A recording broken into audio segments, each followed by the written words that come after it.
A'udzu billahi minasyaitonir rajim. Bismillahirrahmanirrahim. Assalamualaikum warahmatullahi wabarakatuh. Syukur alhamdulillah kita masih bisa berjumpa kembali di channel kajian Islam ini. Shalawat dan salam semoga tetap tercurahkan kepada junjungan kita Nabi besar Muhammad sallallahu alaihi wasallam. Allahumma salli ala sayyidina Muhammad wa ala ali sayyidina wa maulana Muhammad. Sahabat kajian Islam yang dirahmati Allah, pada kesempatan kali ini saya akan membahas yaitu 10 tanda diterima sholat tahajud atau berhasilnya sholat tahajud.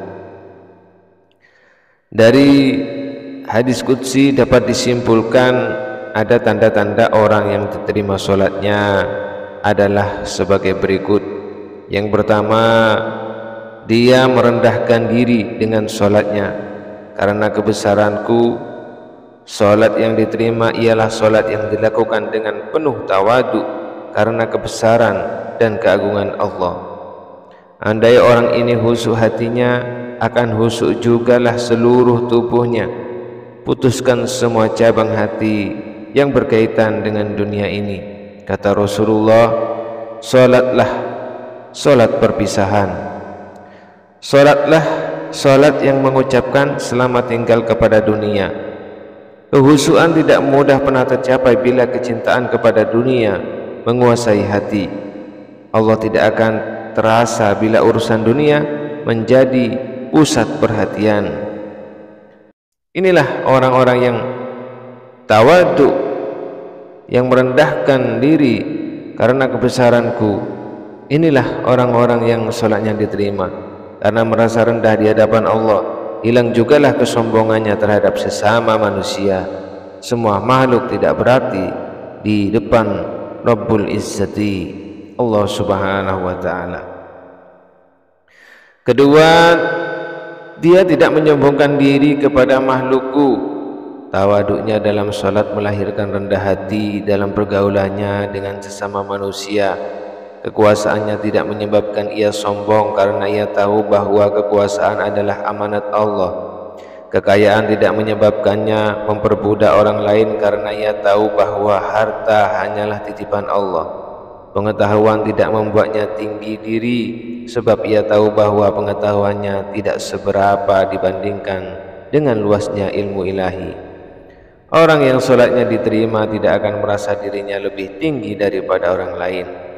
Rasulullah bersabda, tidak akan masuk surga orang yang dalam hatinya ada perasaan sombong walaupun hanya sebesar debu saja. Kemudian yang ketiga, tidak mengulangi maksiat kepadaku dalam hidup. Sekali waktu kita pernah jatuh ke dalam maksiat kecil atau besar. Mungkin pernah kita palsukan angka dalam kwitansi. Mungkin pernah kita berdusta kepada orang lain. Mungkin kita pernah menyakiti hati tetangga. Mungkin pernah kita memanfaatkan jabatan untuk memperkaya diri. Bahkan mungkin pernah kita menyebabkan orang lain menderita dalam hidupnya.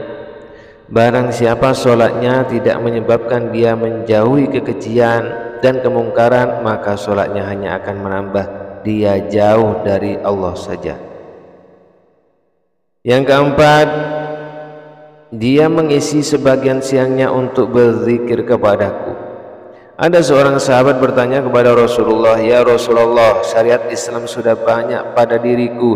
Ajarkanlah kepadaku sesuatu yang bisa aku pegang teguh untuk selanjutnya." Nabi Muhammad SAW menjawab, "Usahakanlah lidahmu selalu basah menyebut nama Allah. Jangan biarkan lidahmu kering tanpa menyebut nama Allah.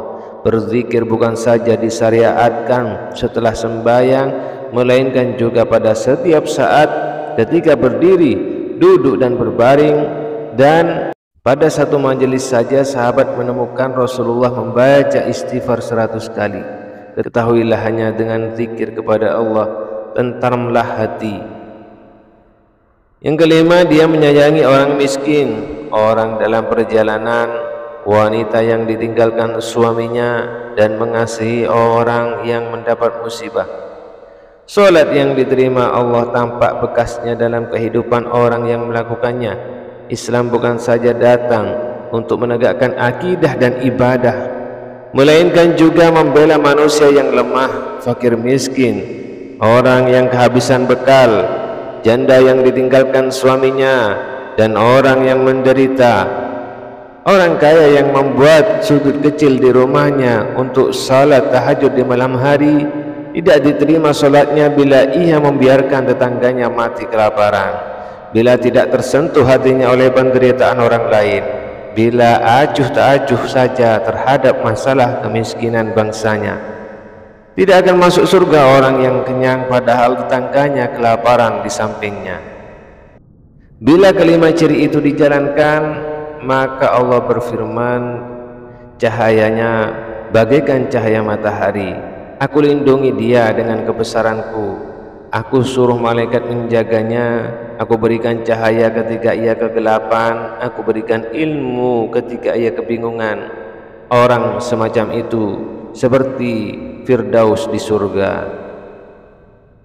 Yang keenam, orang-orang yang sholatnya diterima Allah Subhanahu wa ta'ala biasanya mampu dalam mengendalikan hawa nafsu. Sebab dalam sebuah hadis juga dituliskan bahwa barang siapa yang sholatnya tidak mencegah dari kejelekan dan kemungkaran, maka sholatnya hanya akan menjauhkan dirinya dari Allah Subhanahu wa ta'ala. Yang ketujuh, sholat yang diterima Allah Subhanahu wa ta'ala adalah sholat tahajud yang dilakukan dengan penuh rasa khusyuk dan mampu menghadirkan hati saat melakukan ibadah tersebut. Yang kedelapan, wajahnya bercahaya, tanda-tanda orang yang sering melaksanakan sholat sunat tahajud. Wajahnya akan memancarkan cahaya keimanan. Di dalam kitab tafsir Ibnu Katsir dijelaskan bahwasannya sebagian ulama salaf mengatakan, barang siapa yang banyak sholatnya di malam hari, maka wajahnya kelihatan indah di siang harinya. Yang kesembilan, prasangka yang baik. Sahabat, tanda orang yang berhasil melaksanakan sholat sunat tahajud yang selanjutnya, dia akan memiliki prasangka yang baik terhadap Allah ataupun kepada sesama manusia. Orang yang berhasil melaksanakan sholat sunat tahajud tidak mudah menyalahkan orang lain dan selalu bersikap husnudon atau selalu berbaik sangka, sehingga dia dapat meyakini bahwa apapun yang terjadi kepadanya itu atas dasar kehendak Allah Subhanahu wa ta'ala. Yang kesepuluh, tidak mudah cemas. Orang yang sering tahajud akan tidak mudah cemas hatinya. Ia selalu lapang ketika menghadapi sesuatu permasalahan kehidupan. Mereka ahli tahajud tahu kalau sesuatu datang dari Allah dan kembali kepada Allah, dan sehingga mempunyai ketenangan dalam menghadapi suatu masalah dan mempunyai kecerdasan spiritual dan intelektual dalam menghadapi masalah. Sahabat kajian Islam yang dirahmati Allah, demikianlah yang dapat kami sampaikan. Semoga kita termasuk di dalam 10 ciri tersebut, dan semoga video ini bermanfaat untuk kita semua. Akhirul kalam, wassalamualaikum warahmatullahi wabarakatuh.